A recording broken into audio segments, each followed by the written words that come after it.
Hello friends, welcome back to சமைப்போம் வாங்க. எல்லாரும் எப்படி இருக்கிறீங்க? எல்லாம் நல்லா இருப்பீங்கன்னு நினைக்கிறேன் நான்.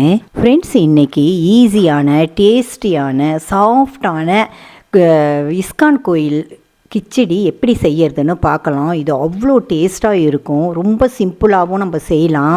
இதை நீங்கள் மிஸ் பண்ணாமல் பாருங்கள், ஸ்கிப்பும் பண்ணாதீங்க. அப்போ தான் நான் சொல்கிற சின்ன சின்ன டிப்ஸ் எல்லாம் உங்களுக்கு ரொம்ப யூஸ்ஃபுல்லாக இருக்கும். இது வரைக்கும் நீங்கள் என்னுடைய சமைப்பா வாங்க சேனலை சப்ஸ்கிரைப் பண்ணாமல் பார்த்துக்கின்னு இருந்தீங்கன்னா தயவு செஞ்சு சப்ஸ்கிரைப் பண்ணுங்கள். இந்த புரட்டாசி சனிக்கிழமை அன்னைக்கு நீங்கள் இந்த மாதிரி இஸ்கான் கோயில் கிச்சடி செஞ்சு பெருமாளையும் கும்பிடலாம், கிருஷ்ணரையும் கும்பிடலாம். வாங்க வீடியோக்குள்ளே போகலாம் ஃப்ரெண்ட். வெங்காயமும் பூண்டும் சேர்க்காமல் நம்ம எப்படி செய்யறதுன்னு பார்க்கலாம். அதுக்கு சமமாக நீங்கள் அரிசியும் பருப்பும் சம அளவில் நீங்கள் எடுத்துக்கணும். எடுத்துட்டு இது ஒரு 20 நிமிஷம் 25 நிமிஷம் நம்ம ஊற வைக்கணும். இந்த கிண்ணத்தில் ஒரு கிண்ணம் எடுத்துருக்கேன், கிட்டத்தட்ட 1/4 கிலோ அளவு இருக்குன்னு வைங்களேன். அரிசி எடுத்துருக்கிறேன், அதே அளவுக்கே பச்சை பருப்பும் எடுத்துருக்கிறேன். இதை நல்லா நம்ம கழுவிட்டு ஒரு 2-3 தடவை கழுவிட்டு நம்ம ஒரு 20-25 நிமிஷம் ஊற வைக்கலாம். ஊற வச்சுட்டு அதுக்கப்புறம் என்ன செய்யறதுன்னு பார்க்கலாம் ஃப்ரெண்ட்ஸ். உருளைக்கிழங்கு, நல்லா பெரிய உருளைக்கிழங்கா ஒன்று அரிஞ்சு வச்சுருக்கிறேன். ஒரே ஒரு கேரட்டு, பெரிய கேரட்டாக ஒன்று, ஒரு 2 கைப்பிடி அளவு பட்டாணி வச்சுருக்கிறேன். இது ஃப்ரோசன் பட்டாணி தான். ஒரு 10 பீன்ஸு கிட்ட பொடியாக இந்த மாதிரி அரிஞ்சு வச்சுருக்கிறேன். பின்னாச்சி கீரை இருக்குது பார்த்தீங்களா, பாலக்கீரை, அது ஒரு கொத்து நல்லா ஒரு கைப்பிடி பிடிக்கிற மாதிரி அந்த பஞ்ச் அளவுக்கு நான் அரிஞ்சு வச்சுருக்கிறேன். கொத்தமல்லி புதினாவும், கொஞ்சோண்டு கொத்தமல்லியும் புதினாவும் ஒரு கைப்பிடி அளவுக்கு பொடியாக அரிஞ்சு வச்சுருக்கிறேன். ஒரு சின்ன துண்டு இஞ்சியும் சீவி வச்சுருக்கிறேன். நறுக்கி போடுறதா இருந்தாலும் போடலாம், இல்லை சீவி போடுறதா இருந்தாலும் போட்டுக்கலாம். ஒரு டீஸ்பூன் அளவுக்கு சீரகத்தூள், ஒரு டீஸ்பூன் அளவுக்கு மல்லித்தூள், அதே மாதிரி ஒரு டீஸ்பூன் அளவுக்கு மிளகாத்தூள் போட்டுங்க. உங்களுக்கு தேவையான அளவுக்கு நீங்கள் போட்டுக்கலாம். நான் குழம்புத்தூளும் ரெட் சில்லி பவுடரும் நான் கலந்து வச்சுருக்கிறேன். ஒரு டீஸ்பூன் 1.5 டீஸ்பூன் கிட்ட உங்களுக்கு காரத்துக்கு தகுந்தாப்புல நீங்கள் போட்டுக்கலாம். செடி நல்ல மைல்டாக இருக்கணும், ரொம்ப காரமாக இருக்கக்கூடாது. அப்புறம் மஞ்சள் தூள் நம்ம போட்டுக்கலாம். இப்போ 1 பை 1 நம்ம எப்படி சேர்க்கறது, எப்படி தாளிக்கிறதுன்னு பார்க்கலாம். அப்புறம் தக்காளி பியூரியாக இந்த மாதிரி செஞ்சு வச்சிங்க. ஒரு டேபிள் ஸ்பூன் அளவுக்கு நான் எண்ணெய் ஊற்றி வச்சுருக்கிறேன். எண்ணெய் கொஞ்சம் காயட்டும். அதில் ஒரு டீஸ்பூனு கடுகு போட்டுங்க ஃப்ரெண்ட்ஸ். கடுகு பொரிஞ்சிடுச்சு. இதில் ஒரு டீஸ்பூனு சீரகம் போட்டுக்குவோம். அதே மாதிரி ஒரு டீஸ்பூனு உளுத்தம்பருப்பும் போட்டுக்குவோம். கொத்து கருவேப்பிலை போட்டுக்குவோம்.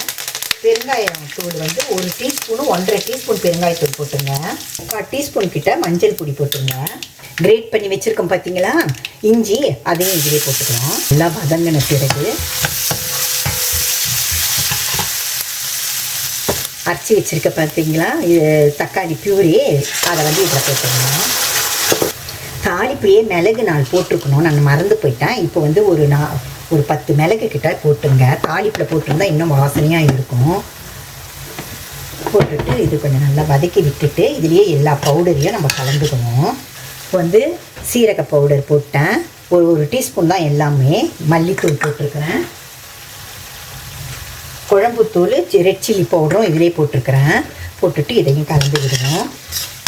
இந்த மசாலாவுக்கு தகுந்தாப்பில் இந்த தக்காளிக்கு இதெல்லாம் போட்டுருக்கு பார்த்தீங்களா, அதுக்கு தகுந்தாப்பில் சும்மா கொஞ்சோண்டு உப்பு போட்டுங்க. ஒரு டீஸ்பூன் அளவுக்கு உப்பு போட்டுங்க. அதுக்கப்புறம் நம்ம போட்டுக்கலாம். கொஞ்சம் நேரம் மூடி வச்சுக்கலாம்.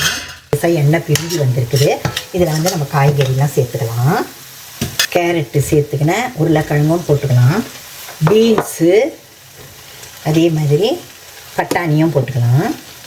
போட்டுட்டு இதை நல்லா கலந்து விடுவோம். நேரம் இந்த மசாலாவில் இது குக் ஆகட்டும். இந்த காய்கறிக்கு தகுந்தாப்புல உப்பு போட்டுங்க.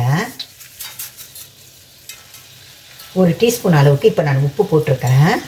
நேரம் மூடி விடுவோம். இந்த காய்கறி இந்த உப்பு கூடையும் இந்த மிளகாத்தூள்லாம் போட்டிருக்கோம் பார்த்தீங்களா, அது கூடையும் கொஞ்சம் நேரம் குக் ஆகட்டும். தண்ணி இப்போ ஊற்றலை, அதுக்கப்புறம் ஊற்றிக்கலாம். ஃப்ரெண்ட்ஸ், இப்போ 1/4 கிலோ கிட்டத்தட்ட நான் அரிசி போட்டிருக்கிறேன்னு வைங்களேன். அது கிட்டத்தட்ட 3 டம்ளர் அரிசி பிடிக்குது. அந்த 3 டம்ளருக்கு 1க்கு 1.5 டம்ளர்னா 4.5 டம்ளர் தண்ணி ஊற்றணும். இப்போ நான் 2.5 டம்ளர் தண்ணி இதில் ஊற்றிக்கிறேன். இந்த காய் ஒரு 10 நிமிஷம் வேகட்டும். அதுக்கப்புறம் நம்ம அரிசி போடலாம்.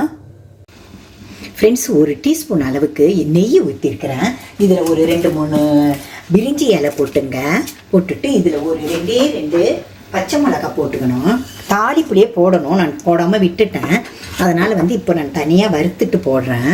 இந்த அளவுக்கு வறுபட்டால் போதும் ஃப்ரெண்ட்ஸ். இதை நம்ம அந்த மிக்சரில் போட்டுக்கலாம். இப்போ பிரிஞ்சி இலையெல்லாம் இதில் போட்டோம் பார்த்தீங்களா. இப்போ இதை அரிசியை போட்டுக்கிறேன் நான். ஊறிடுச்சு, ஒரு 20 நிமிஷத்துக்கு கிட்டத்தட்ட ஊறிச்சு. அரிசியை போட்டுட்டு இப்போ வந்து நீங்கள் உப்பு பார்த்துக்கோங்க கரெக்டாக இருக்குதான்னு சொல்லிவிட்டு. இன்னொரு 2 டம்ளர் நான் இதில் தண்ணி ஊற்றிட்டு உப்பு பார்த்துட்றேன் நான். இது பாதி அளவுக்கு வேகணும். அதுக்கப்புறம் தான் வந்து நம்ம பச்சைப்பருப்பை நம்ம இதில் ஆட் பண்ணணும். உப்பு பத்தலை. நான் ஒரு 2 டீஸ்பூன் கிட்டத்தட்ட நான் உப்பு போட்டுக்க போகிறேன். இப்போ மூடி வச்சுடுவோம். இது பாதி அளவுக்கு வெந்த பிறகு பார்க்கலாம். ஃப்ரெண்ட்ஸ், அந்த பாத்திரம் வந்து பத்தாதுன்னு சொல்லிவிட்டு நான் வேறு ஒரு பாத்திரத்தில் நான் மாற்றிக்கினேன். இப்போ வந்து இந்த அளவுக்கு நல்லா ஒரு பாதி அதாவது 50% நல்லா வெந்துடுது பாருங்களேன் ரைஸு. பச்சைப்பருப்பு போட்டுடலாம். ஊற வச்சா அது கூட சேர்த்து ஊற வச்சோம் பார்த்தீங்களா, அந்த பச்சைப்பருப்பு போட்டுக்கலாம். போட்டுட்டு இதுக்கு தகுந்தாப்பில் தண்ணி ஊற்றிக்கலாம். இதுக்கு ஒரு 2-2.5 டம்ளர் தண்ணி பிடிக்கும். அந்த தண்ணி வந்து சுடு தண்ணியாக காய்ச்சி ஊற்றிக்கோங்க. இப்போ கலந்து விட்டுட்டு இந்த டைமில் வந்து நீங்கள் உப்பு காரமெல்லாம் பார்த்துங்க. ஏன்னா பருப்பு போட்டிருக்கிறீங்க இல்லையா, அதை உப்பு காரமெல்லாம் கரெக்டாக பார்த்துட்டு மூடி வச்சுடுங்க. மூடி வச்சுட்டு நல்லா ஃபுல்லாக குக் ஆகணும். பருப்பு சாதம் எல்லாம் ஃப்ரெண்ட்ஸ் இந்த அளவுக்கு வந்து நல்லா குழஞ்சி வெந்துடுச்சு பாருங்களேன். இப்போ வந்து நம்ம கீரையையும் கொத்தமல்லி புதினாவையும் நம்ம வச்சுருக்கோம் பார்த்தீங்களா, அதை போட்டுடலாம். இப்போ வந்து கீரை போட்டுடுறேன். ஸ்பின்னச் கீரை போட்டுட்டேன். போட்டுட்டு இப்போ வந்து கொத்தமல்லி புதினா அரிஞ்சு வச்சுருக்கேன் பார்த்தீங்களா, அதையும் போட்டுடலாம். போட்டுட்டு இப்போ நம்ம கலந்து விடுவோம். கலந்து விட்டுட்டு மூடி வச்சுடுவோம். மூடி வச்சுட்டு ஒரு 10 நிமிஷம் கழித்து நம்ம எப்படி செய்யறதுன்னு பார்க்கலாம். ஃப்ரெண்ட்ஸ், இந்த அளவுக்கு வந்து நல்லா வெந்துடுது. இப்போ வந்து நம்ம முந்திரி பருப்பு நான் கொஞ்சம் போட போகிறேன். அது நல்லா டேஸ்ட்டாக இருக்கும்னு சொல்லிட்டு. முந்திரி பருப்பு வந்து ஆப்ஷனல் தான். உங்களுக்கு வேணும்னா போட்டுருங்க, வேணான்னா நீங்கள் வந்து அவாய்ட் பண்ணிடலாம். முந்திரி பருப்பு இதில் போட்டுக்கலாம். டேஸ்ட்டாக இருக்கும். கடவுளுக்கு வந்து இந்த மாதிரி நீங்கள் செஞ்சு படைச்சிங்கன்னா அவ்வளோ விசேஷம். பாருங்கள் எப்படி இருக்குது, நல்லா தலன்னு இருக்குது பாருங்களேன். ஃப்ரெண்ட்ஸ், நீங்களும் இதே மாதிரி இஸ்கான் டெம்பிள் கிச்சடி செஞ்சு ருசித்து பாருங்கள். நான் சொன்ன சின்ன சின்ன டிப்ஸ் எல்லாம் ஃபாலோ பண்ணுங்கள். ஓகே, நெக்ஸ்ட் வீடியோவில் பார்க்கலாம். தேங்க்யூ. இந்த வீடியோ உங்களுக்கு பிடிச்சிருந்ததுன்னா லைக் பண்ணுங்கள், ஷேர் பண்ணுங்கள், கமெண்ட் பண்ணுங்கள், சப்ஸ்கிரைப் பண்ணுங்கள். மறக்காமல் இந்த பெல் பட்டனையும் ப்ரெஸ் பண்ணுங்கள். தேங்க்யூ.